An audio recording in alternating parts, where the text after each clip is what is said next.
Hello दोस्तों, नमस्ते, राधे राधे, जय श्री कृष्ण। कैसी हैं आप सब? उम्मीद है अच्छे होंगे। तो हमारे यूट्यूब चैनल में आप सभी का स्वागत है। आज मैं बहुत ही प्यारा लाचारी गीत लेके आई हूँ। मेरा गीत कैसा लगेगा कमेंट बॉक्स में जरूर बताइएगा।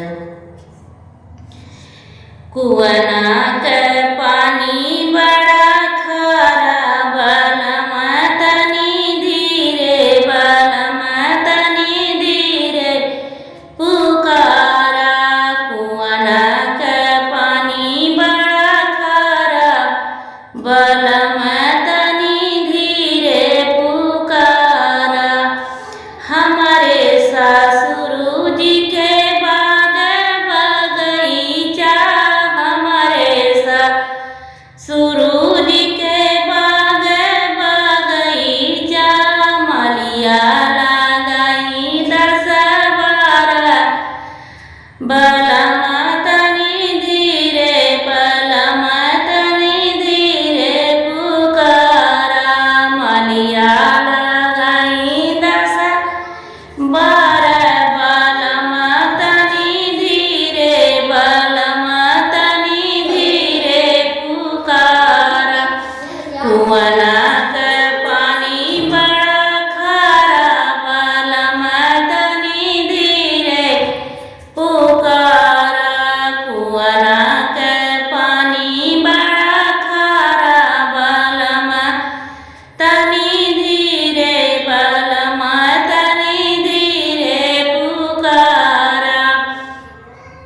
हमारे ससुर जी के ताराई नारा, हमारे ससुर जी के ताराई नारा, कहरा लगाई 10-12, बलमा तनी धीरे, बलमा तनी धीरे पुकारा। कहरा लगाई 10-12, बलमा तनी धीरे पुकारा। कुआना का पानी बड़ा खारा, बलमा तनी धीरे, बलमा तनी धीरे पुकारा। कुआना का पानी बड़ा खारा, बलमा तनी धीरे पुकारा।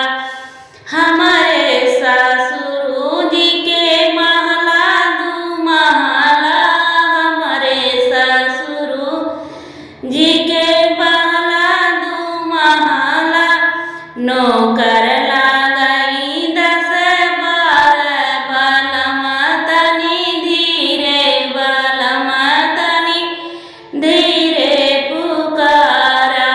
नौकर लगाई 10-12, बलमा तनी धीरे पुकारा। कुआना का पानी बड़ा खारा, बलमा तनी धीरे, बलमा तनी धीरे पुकारा। कुआना का पानी बड़ा खारा, बलमा तनी धीरे, बलमा तनी धीरे पुकारा। नमस्ते दोस्तों, मेरा गीत कैसा लगा है कमेंट बॉक्स में जरूर बताइएगा। और प्लीज़ दोस्तों, मेरा वीडियो फुल वॉच करके आप लोग सुने होंगे, तब आप लोग को मेरे गीत का आनंद मिलेगा।